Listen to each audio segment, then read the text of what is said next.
Assalamualaikum warahmatullahi wabarakatuh. Selamat pagi, kita bertemu kembali di dalam kuliah riset operasional. Akan saya sampaikan nanti mengenai materi.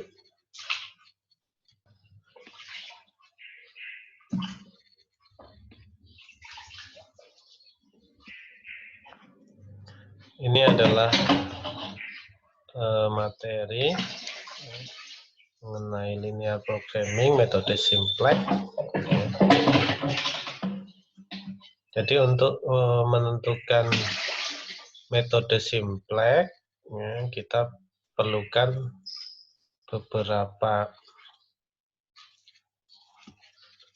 model yang harus kita selesaikan. Salah satunya adalah model perubahan dari fungsi tujuan dan fungsi pembatas menjadi bentuk kanonik. Nah, bentuk kanonik itu sendiri, kalau kita lihat, lebih pada perubahan bentuk fungsi. Dari fungsi lebih besar sama dengan atau lebih kecil sama dengan menjadi fungsi sama dengan. Nah, ini adalah bentuk kanonik. Sehingga untuk merubah fungsi tersebut harus kita tambahkan dengan yang disebut sebagai select.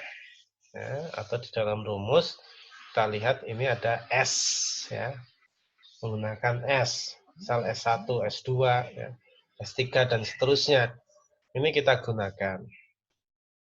Misalnya ini, ya, misalnya kita rubah dari X1 plus X2 lebih kecil sama dengan 15. Ya, kita rubah. Kalau lebih kecil ini menjadi plus select, ya, sama dengan plus S1 sama dengan. Kalau lebih besar, misal X1 plus X2 lebih besar sama dengan 15, kita rubah menjadi mins, ya, min S, ya, select. Ini sama dengan 15. Nah, ini kuncinya salah satunya di sini. Ya, kalau lebih kecil sama dengan ini menjadi plus select. Kalau lebih besar sama dengan menjadi min select.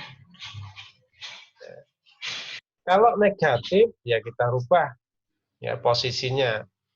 Negatif kita pindahkan negatifnya menjadi ke arah fungsi yang di sebelah kiri, ya. Misal mins 5x1 plus x2 sama dengan mins 25. Ini dirubah menjadi mins kali mins menjadi 5x1 plus jadi min x2 sama dengan min jadi plus 25. Sehingga merubah, ya. Merubah fungsi select-nya.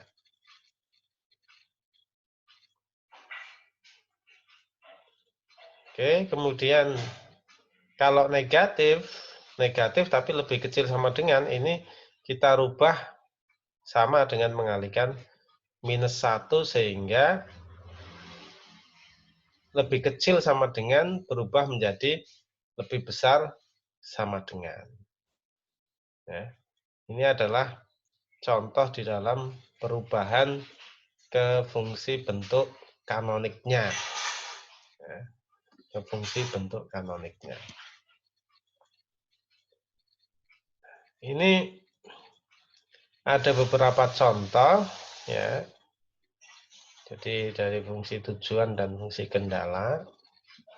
Ini kita lewati saja.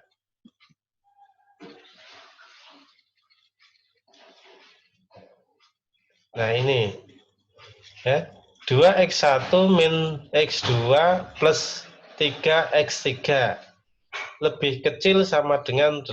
Nah, kalau lebih kecil sama dengan 8 tadi di plus, ya, menjadi plus select, ya. Ini menggunakan T, ya, enggak apa-apa. Kita bisa menggunakan S, bisa menggunakan T, ya, juga enggak masalah, ya. Itu contoh-contohnya. Nah, ini contoh soalnya 2x1 plus minus x2 plus 3x3 lebih kecil sama dengan 8. X1 plus X2 min X3 lebih besar sama dengan 10. X3 X1 min X3 sama dengan 7. Nah, ini kita rubah menjadi bentuk kanonik. Ya, bentuk kanoniknya gimana? Yang pertama, 2x1 min x2 plus 3x3. Nah, ini karena lebih kecil sama dengan 8, ini menjadi plus selek 1. Ini sama dengan 8. Kemudian baris yang kedua menjadi selek 2. Ya. X1 plus X2 min X3 karena lebih besar sama dengan 10 menjadi minus S2. Selek kedua sama dengan 10. Kemudian yang ketiga 3x1 min x3 sama dengan 7. Nah, karena ini sudah sama dengan 7 ya sudah tidak dirubah ya. Ini adalah bentuk kanoniknya. Nah, ini ada contoh beberapa contoh di beberapa halaman ya. Ini bisa dilihat. Nah, ini bentuk kanoniknya. Selek 1, selek 2 ya, bisa dibaca. Saya sudah share untuk PPT-nya. Nah, ini kemudian contoh latihan ini. Tolong contoh latihan ini ya. Contoh latihan ini dikerjakan ya. Dirubah menjadi bentuk kanonik ya. Silahkan kemudian nanti ditulis di buku ya, dikerjakan di buku, ditulis tangan, nanti bisa difoto kemudian di-share, di-postkan ke Edmodo. Ya, silahkan untuk contoh latihan ini bisa dikerjakan. Oke, demikian ya gambaran di metode Simplex. Pendahuluan ini, pendahuluan. Nanti akan ada beberapa tahapan di metode Simplex ya, tapi kita belajar dulu untuk merubah ke bentuk kanonik dulu. Oke, terima kasih. Assalamualaikum warahmatullahi wabarakatuh.